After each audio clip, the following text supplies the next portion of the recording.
Hello বন্ধুরা, আমি dietician Shampa. কেমন আছেন সবাই? আশা করছি ভালোই আছেন। আর আজকে যে টপিকটা নিয়ে আলোচনা করব সেটা মোটামুটি সবারই একটা কমপ্লেন বা বলতে পারেন একটা জিজ্ঞাসা, যে কি হলো, কেন হলো, কিভাবে হলো। তো আর না বলে এবারে টপিকে চলে আসি। সেটা হচ্ছে যে অনেকেই যারা ওয়েট লস করতে চাইছেন বা ওজন কমাচ্ছেন, তাদের ধরুন কিছুদিন ওয়েট করছেন, কিছুদিন ধরে ওজন কমানোর জন্য অনেক ডায়েট করছেন, এক্সারসাইজ করছেন, হ্যাঁ, এবার একটা নির্দিষ্ট ওয়েট এলো, ধরুন 75 কেজি, এবং তারা দেখলেন যে 1-2 দিনের মধ্যেই সেই ওয়েটটা আবার কখনো দেখাচ্ছে 77 কেজি, কখনো দেখাচ্ছে 73 কেজি।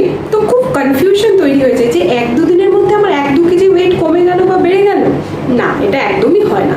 কারণ আপনি যখন ওয়েটটা বাড়িয়েছেন বা ওয়েটটা বেড়ে গেছে, তখন যেন দীর্ঘদিন ধরে সময় লেগেছে ওয়েট কমতে গেলে বা আবার নতুন করে ওয়েট বাড়তে গেলেও আপনার সময়টা দিতে হবে, তবেই ওয়েটটা বাড়বে বা কমবে। তো কি হয়, এই যে পার্টিকুলার কিছু কিছু দিন আমরা যেটা দেখি যে কখনো ওয়েট বেড়ে গেছে, কখনো ওয়েট কমে গেছে, এত যে ওয়েটের একটা ফ্লাকচুয়েশন, এই ওয়েট ফ্লাকচুয়েশনটা কেন হয়, কাদের সাথে হয়, কি কি কারণে হয়, সেটা একটু আজকে সেইটা নিয়ে আলোচনা করবো।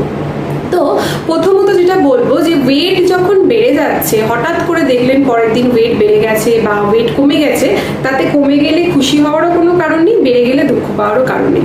কারণ এটা খুব কিছু ইম্পর্টেন্ট জিনিস বা কিছু বডির মেটাবলিক চেঞ্জেস বলুন বা কিছু ধরনের জিনিস আছে যার কারণে কিন্তু এই ওয়েটগুলো কনস্ট্যান্ট কমতে বা বাড়তে থাকে। মেইন যেটা হচ্ছে ওয়াটার রিটেনশন। ওয়াটার রিটেনশন কি না, যখন বডির মধ্যে, বডির বিভিন্ন জায়গায় যখন ওয়াটার জমতে আরম্ভ করে বা ওয়াটার একটু জমে থাকে, তখন কিন্তু সেই ওয়াটার রিটেনশনের জন্য হঠাৎ করে ওয়েট কমতেও পারে আবার বাড়তেও পারে। যদি আপনার বডি থেকে ওয়াটার রিটেনশন কমে যায়, ধরুন আপনার বডিতে ওয়াটার ছিল, সেটা হঠাৎ কমে গেল, সেটা দেখাবে যে ওয়েটটা আপনার কমে গেছে। কিন্তু যেই ওয়েটটা বেড়ে যাবে, মানে ওয়াটারটা বেড়ে যাবে, তখনই কিন্তু ওয়াটার রিটেনশন বাড়তে থাকে এবং সেখানে আপনার ওয়েটটাও বেশি দেখায়। তো এই ওয়াটার রিটেনশন কেন হয় হঠাৎ করে? তো আপনি যদি কোনো এরকম খাবার খান যেটার মধ্যে প্রচুর পরিমাণে সোডিয়াম আছে, নুন আছে, সেই ধরনের জিনিসগুলো কিন্তু বডিতে ওয়াটারটাকে জমিয়ে রাখতে বা ওয়াটারটাকে বাড়িয়ে দিতে অনেক সাহায্য করে। তাই এই ধরনের খাবারগুলো কিন্তু ওয়াটার বাড়িয়ে দেয় এবং তার সাথে সাথে ওয়েটটাও বাড়িয়ে দেয়। তাই ওয়াটার রিটেনশনের জন্য কিন্তু ইনস্ট্যান্টলি আপনার ওয়েট কম বেশি দেখাতে পারে। 2 নম্বর পয়েন্ট, এটা খুব মনে রাখতে হবে যে যখন ডায়েট করছেন, প্রচুর পরিমাণে ফাইবারযুক্ত খাবার খাচ্ছেন, দিন রাত্রি শাক সবজি স্যালাড এগুলো থাকে, সবাই খাওয়ার চেষ্টা করে যে সবজিটা বেশি খাই, কার্বোহাইড্রেট কম খাই, প্রোটিন খাই, তাহলে আমার ওয়েটটা কমে যাবে। এটা একদম খুব ভালো ব্যাপার যে আপনি ফাইবারযুক্ত খাবার খাচ্ছেন, ফাইবার রিচ ফুড খাচ্ছেন, খুব ভালো। কিন্তু আপনি যখন একটা লার্জ অ্যামাউন্ট অফ ফাইবার, মানে অনেকটা পরিমাণে সবজি বা অনেকটা পরিমাণে শাক একসাথে খাচ্ছেন, সেটা ডাইজেশনের জন্য টাইম দিতে হবে।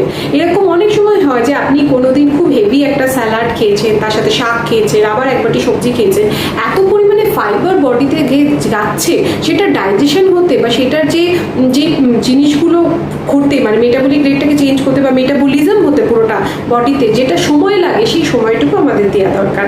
তা না হলে কিন্তু পরের দিন দেখবেন যে আমি এক বাটি স্যালাড খেলাম, শাক খেলাম, সবজি খেলাম, অথচ আমার ওয়েট 1 কেজি বেড়ে গেছে, এবং সেটা খুব নিরাশাজনক, খুব দুঃখ পাওয়া যায়, মানে দুঃখ হয় দেখলে যে এরকম কেন হলো, আমি এত ফলো করলাম তাও ওয়েট বেড়ে গেল, কি করে পসিবল? কিন্তু সেটা নয়, আপনার ওয়েট সেদিনকে সেইভাবে বাড়েনি। সেটা এই কারণেই হয়েছে যেহেতু প্রপার ডাইজেশন হয়নি, অতিরিক্ত একটা লার্জ মিল অফ আপনি ফাইবার খেয়ে নিয়েছেন, তার জন্য কিন্তু আপনার ওয়েটটা মানে ইনিশিয়ালি ওটা বেশি দেখাচ্ছে।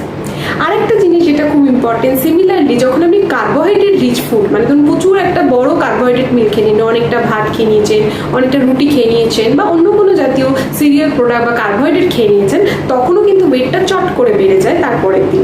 কারণ ওয়েটটা বেড়ে যায় এই কারণে বডিতে কার্বোহাইড্রেট আমাদের গ্লাইকোজেন ফর্মেটে জমা হয়।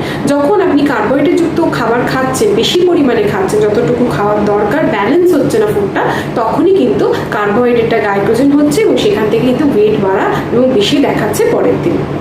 এছাড়া যাদের ধরুন কনস্টিপেশনের টেন্ডেন্সি বা কনস্টিপেশন, পেট ক্লিয়ার হচ্ছে না, হঠাৎ করে কনস্টিপেশন হচ্ছে, তাদেরও কিন্তু পরের দিন 2-3 কেজি ওয়েট বেড়ে যেতে পারে বা ওয়েট বেশি দেখাতে পারে।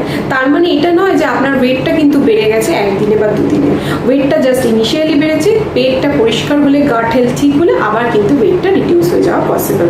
সিমিলারলি ব্লোটিংয়ের ক্ষেত্রেও তাই, কনস্টিপেশনের সাথে ব্লোটিংয়েরও একটা বিশাল সম্পর্ক।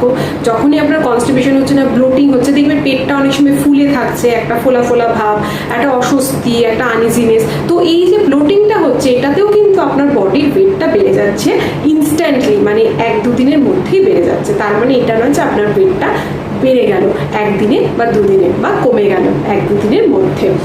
এগুলো কয়েকটা পয়েন্ট যেগুলো আমাদের সবসময় মাথায় রাখতে হবে যখন আমরা ওয়েট লস করতে চাইছি, ওজন কমাতে চাইছি, ওয়েট ম্যানেজ করতে চাইছি, তখন এই পয়েন্টগুলো মনে রাখা ভীষণ জরুরি এবং এই আইডিয়াগুলো ক্লিয়ার থাকা খুব জরুরি। কারণ আপনি যখন দেখছেন আপনি একটা প্রপার ডায়েট করছেন, এক্সারসাইজ করছেন, খাচ্ছেন, কিন্তু পরের দিন আবার ওয়েট বেড়ে যাচ্ছে, সেটাতে এমন একটা স্ট্রেস, একটা ডিপ্রেশন শুরু হয়, তখন আমরা বিঞ্জ ইটিং করতে আরম্ভ করি যে আমার ওয়েট বেড়ে গেল, এত কষ্ট করলাম কিন্তু না, আর কোনো লাভ নেই, তাহলে আমি আবার খেতে আরম্ভ করি। সেটা একদম করবেন না। একটু টাইম দিন।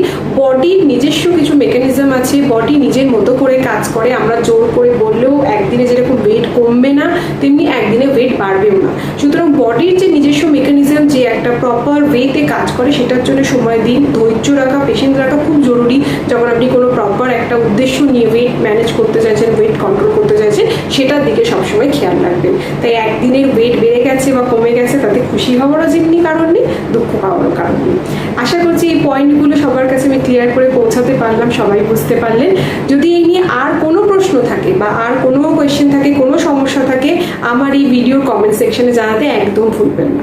সবাই খুব খুব ভালো থাকবে। সবার সাথে আবার দেখা হবে। নমস্কার।